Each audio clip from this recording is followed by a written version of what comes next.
नमस्कार बंधुरा सुमिता रान्नाघरे सबाइके स्वागत। आबारो चले एसेछि तोमादेर साथे नतुन एकटा भिडियो शेयर करते। आज के तोमादेर साथे शेयर करब उচ্ছে दिए मसुर डालेर रेसिपि। যারা তেতো খেতে পছন্দ করে না তারাও এই রান্নাটা খেতে পারবে। এই রান্নাটা খুব একটা তেতো হয় না আর খেতে খুব ভালো লাগে। প্রথমেই আমি উচ্ছেগুলোকে একটু গোল গোল করে কেটে নেব।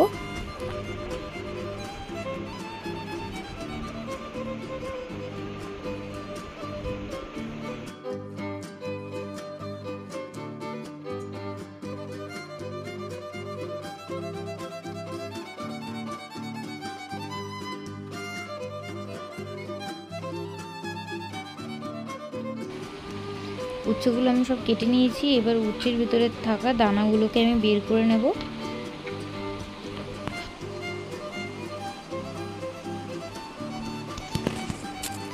উচ্ছের মধ্যে দানাগুলো সব বের করে নিয়ে উচ্ছেটা ভালো করে পরিষ্কার জল দিয়ে ধুয়ে নেব। আর এই রান্নাটা করার জন্য আমি কড়াইতে সাদা তেল দিয়ে দিয়েছি। এবার আমি 200 গ্রাম মসুর ডাল নিয়েছি। ডালটা ভালো করে ধুয়ে রেখে দিয়েছিলাম। সেই ডালটা আমি জল ছেঁকে দিয়ে দিয়েছি তেলের মধ্যে।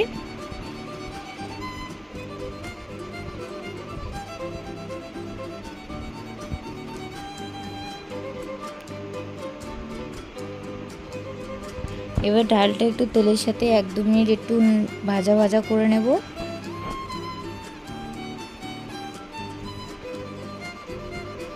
এক দু মিনিট ডালটা আমি তেলের সাথে একটু নেড়ে নিয়েছি। এবার আমি কেটে রাখা উচ্ছেগুলো দিয়ে দেব।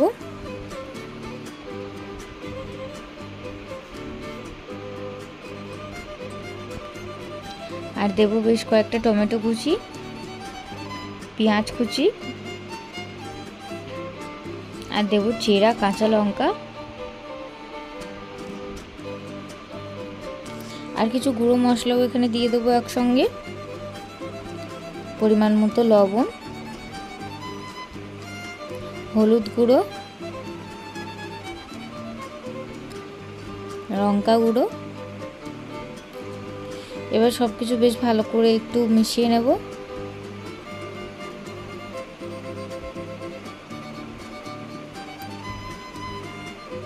এবারে উচ্ছে আর ডালটা বেশ ভালো করে একটু বেশি সময় নিয়ে ভালো করে একটু কষিয়ে নিতে হবে। এখন জল দেব না। এবারে গ্যাসের ফ্লেমটা একটু লোতে রেখে চাপা দিয়ে দিয়ে আমি এটা ভালো করে একটু কষিয়ে নেব।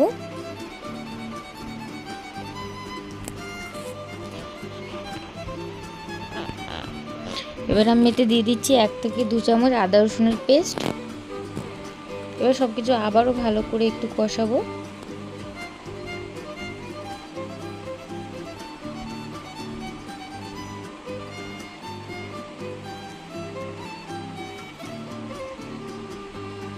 দেখো আমি বেশ 10 থেকে 15 মিনিট কষিয়ে নিয়েছি। আমার টমেটো পেঁয়াজগুলো সব ভালোভাবে গলে এসছে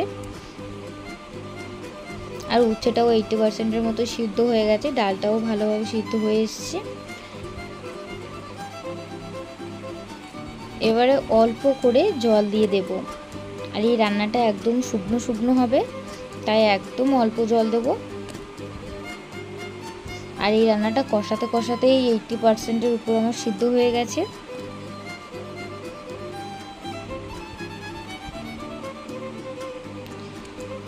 এবার জলটা পুরো শুকিয়ে এলে নামিয়ে নেব। এই রান্নাটা এই গরমের সময় গরম ভাতের সাথে থাকলে জাস্ট জমে যাবে। আর এটা খেতে খুব ভালো হয়। যারা তেতো খেতে পছন্দ করে না তারাও এই রান্নাটা খেতে পারবে। এই রান্নাটা খুব একটা তিতোও হয় না খেতে। আর এই ভিডিওটি ভালো লাগলে like, comment, share and subscribe করতে ভুলো না। আবারও দেখা হবে নতুন কোনো ভিডিওর সাথে। ততক্ষণ সবাই সুস্থ থাকবেন, ভালো থাকবেন। ধন্যবাদ।